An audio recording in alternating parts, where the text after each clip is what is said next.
Was Jesus a dark magician who fooled the world?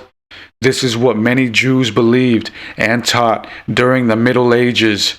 In a long-forgotten book that used to be popular among anti-Christian circles, titled the Sefer Toledot Yeshu, the Book of the History of Jesus, there is a dark and twisted version of the life of Jesus Christ. This book is very dark and morbid. If you are easily offended, I don't recommend listening to this presentation. I think it's important to analyze subjects such as these because they can broaden our perception on history and why certain things are the way they are in the present time. Among the deranged remarks about Jesus' character and history in the Toledot Yeshu is the claim that he was able to perform miracles only because he snuck into a temple and after learning the sacred name of God, wrote it down, cut open his leg, and slid the paper into his flesh. The Toledot Yeshu is a tradition going far back into the early Christian years. There's not one book, but various versions throughout the centuries that have copied and added onto what seems to be an unfound original. The earliest reflection of the Toledot Yeshu comes from the 2nd century Christian apologist and prolific early Christian writer Tertullian. In his De Spectaculis, Tertullian mentions some of the insulting fables about Jesus that the Jews spread. In one story, they told a different version about Jesus' body and the tomb. Tertullian tells us that the Jews sneeringly said that the tomb's gardener moved Jesus' body out of the tomb so that his lettuce would not be trampled on by the many visitors. This gardener is of course mentioned in the New Testament in the book of John, but isn't painted in such a crass light. The many twisted fables from the minority of anti-Christian Jews during the early first millennium tended to twist the New Testament in cunning and ridiculous ways. This mentioning of lettuce has led scholars to believe that Tertullian's account was referring to an official Toledot Yeshu in which he was aware of. This is so because the later Toledot Yeshu carried on this imagery of the lettuce and the gardener in some ways. 19th century scholar of Judaism, teacher, and extensive writer on Judaism, Samuel Kraus, was the first modern scholar to write about the Toledot Yeshu.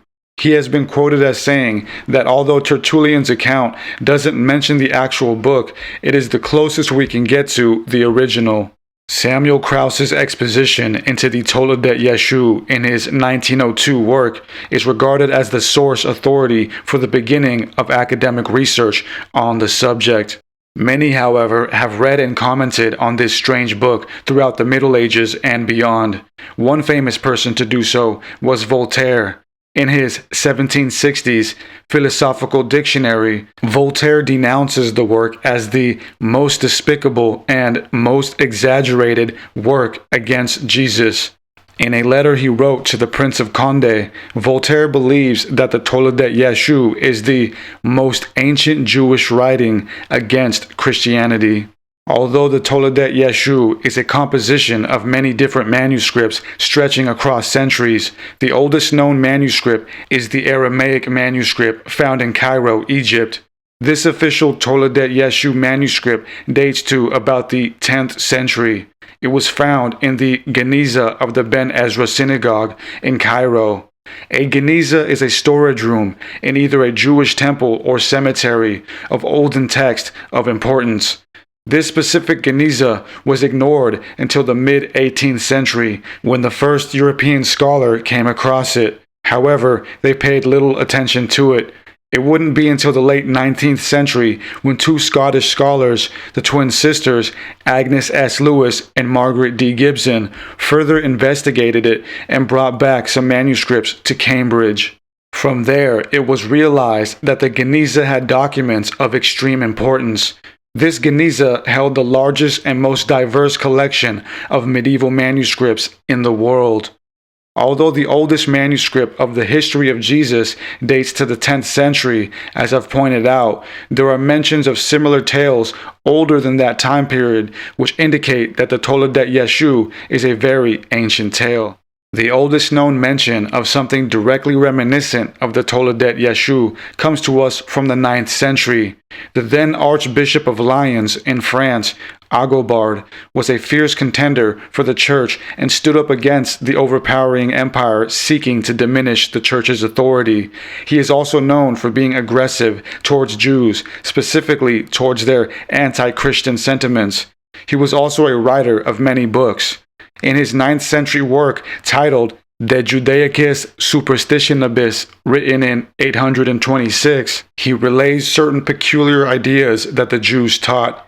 One of these was that their alphabet was created before the world and that the letters of their alphabet are eternal energies that control the physical world. Among the many things Agobard speaks on in his book, he also presents the fallacies that the Jews hold towards Jesus. The story he heard starts off positive by stating that Jesus was a genius child who was respected but later became somewhat arrogant. In his later years, he was imprisoned by Tiberius. Jesus was thrown in jail because Tiberius asked Jesus to form a baby inside of his barren daughter. Jesus did so, however, he connivingly impregnated her with a baby made of stone. Because of this, Jesus was crucified, then killed by a stone to the head. After his death, Agobard tells us, he was buried next to an aqueduct. The same night, the aqueduct flooded and caused havoc. Pilate, the Roman official, had people search for the body of Jesus, being suspicious that it cursed the land.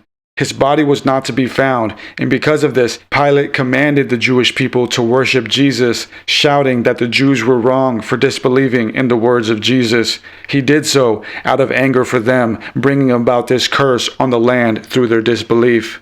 The consensus on the Toledot Yeshu is that it was a tale mixed in with symbolism and metaphor about the social grievances the Jews had in dealing with the new religion of Christianity. The fact that Agobard tells us the Jews taught that they were forced by the Romans to acknowledge Jesus takes the power of influence away from Jesus' impact and states that they merely acknowledged him because they were forced to. Later versions expand on the Agobard motifs. One later version starts with John the Baptist and Yeshua on trial. John is being asked about his student, Jesus, who claims to have miraculous powers. In this version, after the incident with the stone baby, both John and Jesus are condemned to death. John is executed immediately, but Jesus escapes by way of magic and flies away. While in the air, a Jewish rabbi known as Yehuda the gardener counteracts Jesus' magic and strikes him down where he is captured. In some versions, instead of being crucified on a cross, Jesus is weirdly crucified on a cabbage stalk.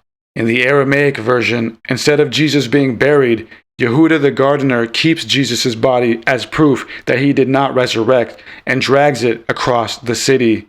Yehuda takes the body to the Romans and shows that Jesus was in fact not the Messiah. This is a strong ending which gives spiritual power back to the Jews. The Toledot Yeshu is filled with ridicule and cunning symbolism that parallels and distorts the New Testament. Another example is that Peter is referred to as Peter Sepha, which crudely translates as Peter the Rock, but is more so intended to mean Peter the Dull or block-headed. This is paralleling the New Testament's declaration about Peter. In the New Testament, Jesus states, "You are Peter, and on this rock I will build my church." And the fact that Jesus is stoned to death in most versions also plays on this sneaky metaphor. Probably more grotesque than the aforementioned disrespect is the mentioning of the Toledot Yeshu of Jesus being born of rape. In most versions, Mary is raped while asleep by a stranger named Pandera. There are two versions of Jesus gaining his mystical powers. One version states that after Mary had him, she moved to Egypt for some time, and it was there that Jesus learned his occult powers. The Egypt narrative states that he brought back scripts or spells, which he used to perform his abilities of being able to heal or kill at will. It is also said that him and John the Baptist shared this occult knowledge, and that it was John who further cultivated his abilities or outright showed him them to begin with. In another version, Jesus learns about his true father and then, out of spite, sneaks into a Jewish temple, unlawfully learns the name of God, writes it down, cuts open his leg, and slips the paper into his flesh. And it is through his unlawful usage of the ineffable name that Jesus is able to perform miracles. This symbol of the flesh is an insult to Jesus' entire teaching on living in faith and spirit. Older versions lead with the stolen ineffable name narrative because Jewish rabbis realized the contradiction with the Egyptian story, which would mean that there are occult powers that could contend with the power of their God, which they didn't like. This enigmatic text was obviously circled around in popularity from at least the 2nd century up until the 18th century. Its involvement and impact are an interesting path to track and examine. What I find interesting is how much thought and creativity the authors of the Toledot Yeshu put into it. If Jesus wasn't real, then why not teach that instead of slandering his character and name, unless he was real?